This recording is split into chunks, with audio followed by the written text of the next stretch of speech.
I'm not into it myself, but I don't care if others are. People should be able to take as much joy from harmless activities as they can. I'll keep that to myself. What's that? Let me pull out my list of 26 fictional boyfriends. Maybe one of them can answer for me. It's pretty fun, as long as you don't get, too into it. It sure does exist. Y'all, what is self-shipping? I find it cringe personally, but it's really not that big of a deal. Let people be, basically. Yes! Yes, yes, yes, yes, yes! These were all comments I got under a community post asking you guys how you felt about self-shipping. Self-shipping is exactly what it sounds like. It is shipping yourself with a fictional character. It is very often, but not always, related to self-insert OCs, which is an OC that is based on yourself. Some people who self-ship just directly ship themselves in the real world with a fictional character as they are. Self-shipping has been a bit of a hot topic in the circles that I'm in on the internet, and I had to come out and defend myself and my self-shipping brethren. If you couldn't tell, this is a bit of a sequel to my self-insert video that I actually posted about a year ago, so you can go watch that video first. I don't recommend it. It's kind of bad, but y'all ate it up. So I'm doing another one. A lot of you guys asked to see more of my self-insert OCs. I guess it's just a way to make y'all feel better about having some of your own. And so I have returned once again to humiliate myself for the entertainment of the masses. Today I have not one, not two, but 3 different self-inserts that I've made over the years that I will be giving a new coat of paint and talking about their extremely embarrassing history. This video doesn't have a sponsor, so I would really appreciate it if you would maybe go check out my Patreon or go and take a look at my newly announced shop. Right now, I've got 10 different designs of stickers up on there, so if you want one for yourself, go ahead and click the link in the description and place an order. Right now, do it right now. Anyways, just like last time, our first OC will be a My Hero Academia OC, so let's take a look at her, shall we? Alright, so I'm probably going to talk about these in reverse chronological order, so from newest OC to oldest OC, which is actually the order that I drew them in. So first we are starting off with her name is Akuroi Suki, but colloquially and in the fanfiction that she starred in, I just called her Suki. Suki was created late 2019, and she was created to be a self-insert into My Hero Academia. I talked about my current My Hero Academia OC in my other self-insert video, but Suki was the very first. She was the OG.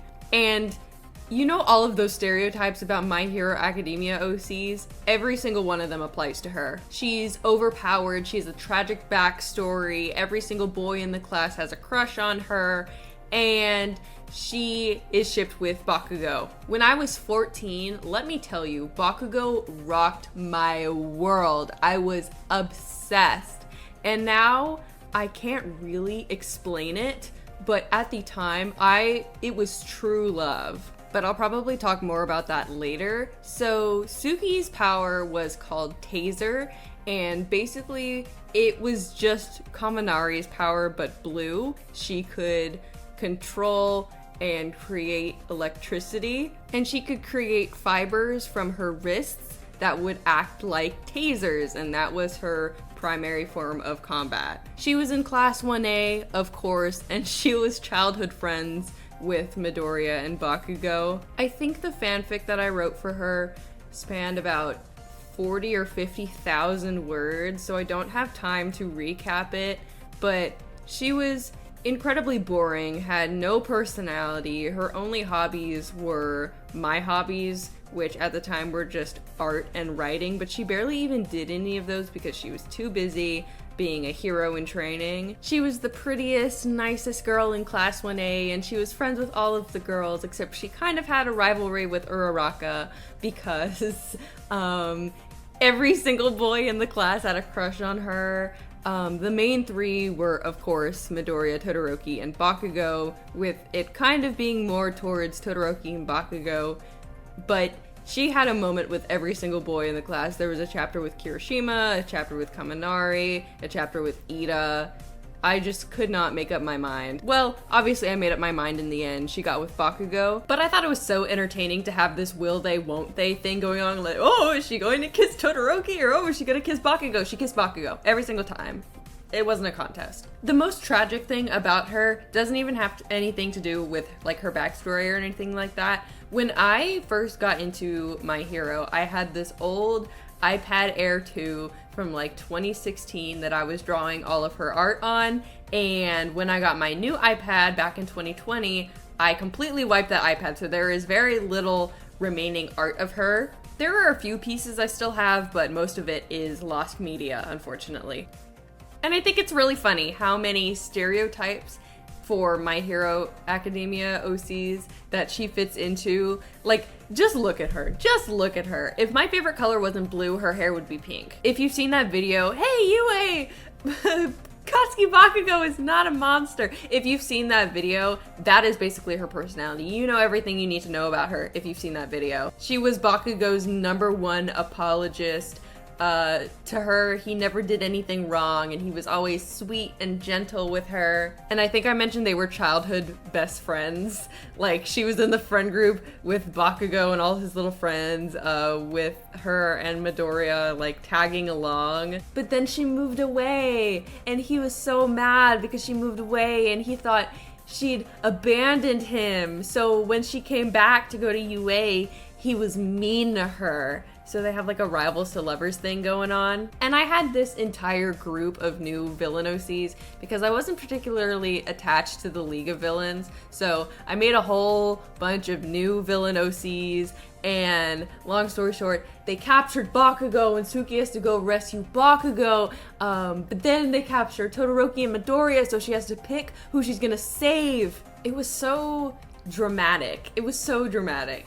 And so stupid. And I actually stopped writing it, and I left it on a cliffhanger. So she never picked any of them to choose who to save. She didn't pick. But obviously she was gonna pick Bakugo. But let me actually talk about her redesign. So she doesn't actually look that different. She has mostly the same hairstyle, the same length, but her quirk did change a little bit. Her quirk is now related to like computers, so she can connect to computers, she can read information, she can alter information, and she can store information like she's a like a hard drive. So she can absorb information, she can plug into computers and absorb information like a hard drive, but she has a limited amount of space. And she's probably still got a little bit of electrical manipulation going on too, but not too similar to Kaminari. She still probably has to like plug into something like Jiro does in order to get it to like short circuit or something. So I don't really know how she fits into the hero course, but she is, because of course she is. And in a stroke of genius on my part, I made her hair iridescent to be kind of like, do you know that aesthetic of like Y2K, very vintage, retro, futuristic? So like the early days of like Apple, like the late 2000s, early 2010s. Frutiger Arrow is the word that I'm looking for. So I was kind of looking to give her like that aesthetic. I don't know how well I conveyed it, but that's what I was going for. I said a whole lot of nothing there. And they're very faint, but she's got little markings on her face and her neck and probably all throughout her body that glow when she has strong emotions. I feel like that's very stereotypical My Hero OC, having some sort of visual indicator of their emotions to make them more, I don't know, cutesy, I guess. And one smart idea that my friend had was to make her eyes dark with a ring of a light color, so it kind of looks like a computer power button. But anyways, here is the new and improved Akuroi Suki. I hate her. I hate her.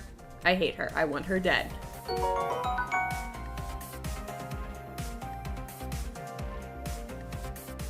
So this next OC falls into an era that me and my friends like to call the Galaxy Gang era. And the reason we call it this is because it was a group of all of our OCs, and the main two OCs that were supposed to represent me and my friend Tansy were called Galaxy and Temmie. So it was called the Galaxy Gang. And the Galaxy Gang consisted of OCs I made from 6th grade to probably the end of 8th grade. And the very first one ever created was this OC. Her original name was Karma.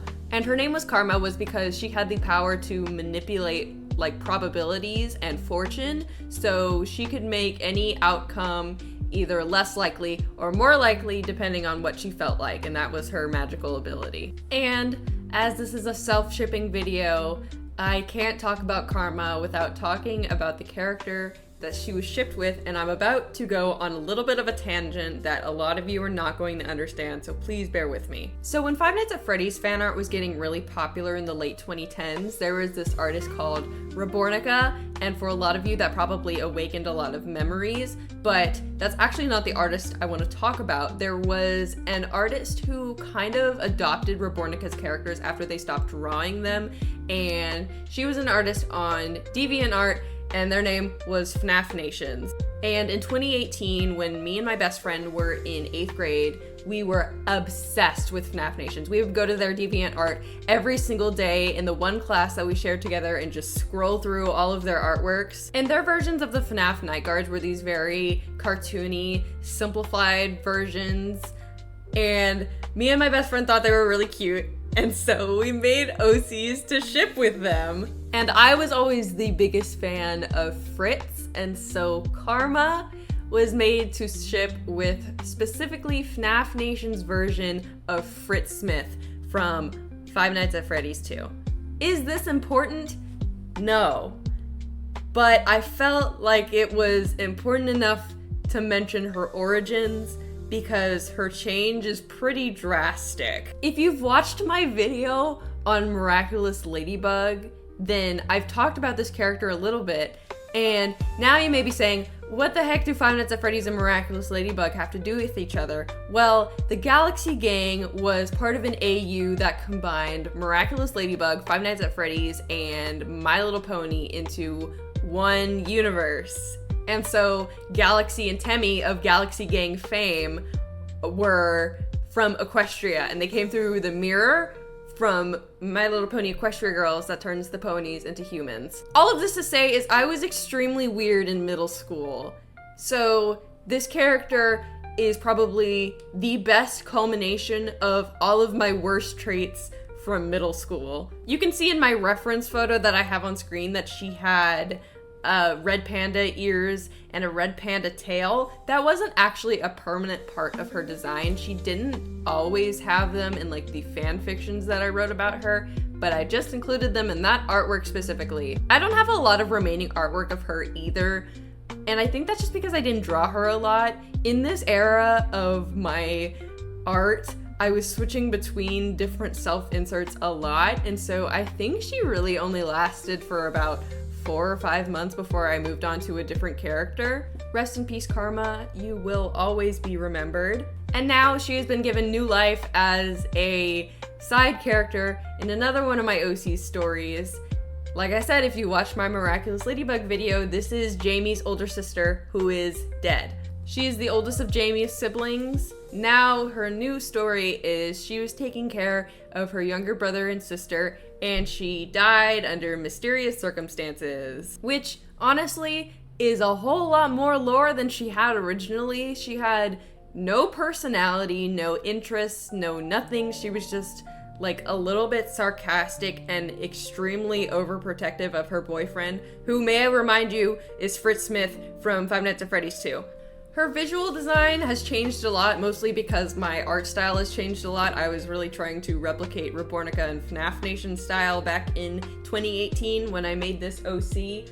So now she looks very visually similar to Jamie, which was intentional. They're siblings. But obviously she looks older. She's got gray hair because she's really stressed out from taking care of her 2 younger siblings by herself. But honestly, there's not a whole lot else to say about her that wouldn't be like a spoiler for Jamie's story that I may or may not tell one day in some form or fashion in a different video or something. Now, I imagine her personality is a lot more sweet and reserved, but maybe not as reserved as Jamie. She's probably a lot more headstrong because she's got 2 younger siblings to take care of, and her and Jamie do ballet and play guitar. or they did until she died.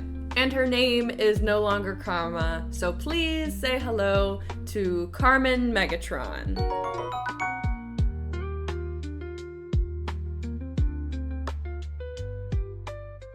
This is a throwback. I'm talking 2013, 2014. When I first got into My Little Pony, it was all I would draw. I would draw Equestria girls. I would draw My Little Pony. I would draw them as fairies. I would draw them as mermaids. It was crazy. I have entire spiral notebooks just filled with drawings I would do during my 2nd and 3rd grade classes of all of these different characters I had that were based off of me and my friends. And we were a magical girl group that were sometimes mermaids, sometimes fairies, sometimes ponies, and we were called the Swimmix because I also really liked Winx Club, and apparently swimming was an important enough activity to me that I felt the need to name my magical girl team after it. So we were the Swimmix. And the Swimmix consisted of me and at any given time 3 to 4 of my closest friends, though at some point it was as low as 2, and it would always be changing because I was always having fallouts with different girls. And so one day you would be part of the Swimmix and the next day you would not be part of the Swimmix. It was a very elusive club, okay? Exclusive is the word I was looking for. The Swimmix didn't have any lore from what I can remember because none of it is written down in those notebooks, but from what I can recall, the Swimmix were a group of little girls from the real world who were transported into Equestria and they turned into ponies, but they also had special powers that allowed them to turn into fairies sometimes, mermaids sometimes, and then just like older teen girls, like Equestria girls. And they could do that whenever they felt the need to, and they had whole transformation sequences that would take up several pages in those notebooks because I didn't know what else to draw. My character was named Diamond Dash. She was the leader, obviously, and my favorite color at the time was purple, so she was colored purple from head to toe. And her thing was like diamonds, but she didn't have like diamond powers. She had fire powers because I thought fire powers were the coolest. And she was an alicorn, of course. I wouldn't be caught dead being anything else. And sometimes she was a princess of Equestria, but like the princess, like she was above Celestia and Luna. And sometimes she was the queen of this like all-encompassing kingdom around Equestria called Ponytopolis, and sometimes she was the queen. She was the most beautiful, the most powerful, everybody respected her, villains feared her. She was the definition of a Mary Sue before I even knew what a Mary Sue was because I was 7 and not on the internet yet. And so she must have been shipped with a character in My Little Pony, right? If they were in the My Little Pony universe, it must have been like Sunburst or somebody. I love Sunburst, but that is not who she was shipped with. Ladies and gentlemen, My Little Pony Winx Club knockoff OC was shipped with a pony version of Fix-It Felix from the 2012 blockbuster movie Wreck-It Ralph. I have the drawings to prove it, and I will probably be putting some on screen now. When this movie came out in 2012, I was 7, and to say that Wreck-It Ralph had an impact on me as an artist is a complete understatement. And I didn't care about any of the other characters. I only cared about Fix-It Felix, who by the end of the movie is a married man. But I didn't care. I didn't care. I have a video going in depth on my relationship with the movie Wreck-It Ralph on my Patreon. I posted it a few months ago. But long story short, for a good 2 or 3 years, I was head over heels for Fix-It Felix from Disney's Wreck-It Ralph. And it never crossed my 8-year-old brain to just like make up a video game and make myself like a character from that video game. No, I inserted Fix-It Felix into My Little Pony, and I made him an alicorn for some reason, because I would not be caught dead dating anything but another alicorn, apparently. And so they were the couple of the century. Queen Princess Diamond Dash and this guy, Fix-It Felix. Woo! I knew that I had to do Diamond Dash in this video because she was my very first OC that I was able to draw. Before this, I had characters that kind of lived in my brain, but I had never drawn them because I guess I never thought that I could. But then as soon as I turned 7, I was like, yeah, I gotta fill notebooks with this, and I did. For my redesign of her, I knew that she would look a lot different because I drew these original drawings when I was 8. But I remember what I wanted her to look like when I was a kid that I just couldn't properly convey because I didn't have the artistic skills. And so I knew that she was a white pony with brown hair because I had brown hair. And she had a lot of purple and yellow accents because she had fire powers and my favorite color was purple. Another name that she went by kind of interchangeably at the time was Gemini Flame. And I'm not a Gemini like my zodiac sign, I'm an Aquarius. And so I don't know why I was so hooked on the name Gemini. And then it was Flame afterwards because she had fire powers. And Diamond Dash, I didn't really want to keep the name. I thought it was kind of juvenile.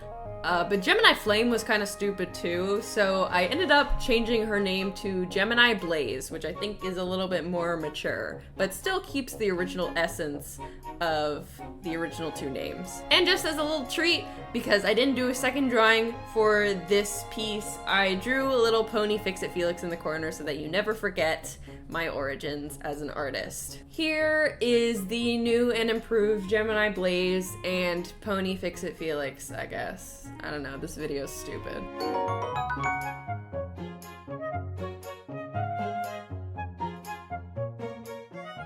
So obviously these weren't all of my self-insert characters. Like I mentioned earlier, I have a lot more from middle school and even elementary school. A lot of them have art that I've drawn that is simply just lost to time because I would draw it in journals that would fall apart very easily, and so my parents would throw them away on accident. So I'm taking the time to immortalize them in the internet for all of you to see and ridicule. Make sure to tell me exactly how weird you think I am in the comments below. Do you have any self-insert OCs? Who do you ship them with? Also let me know in the comments. And while you're down there, if you're new, subscribe. And if you're not new, subscribe again.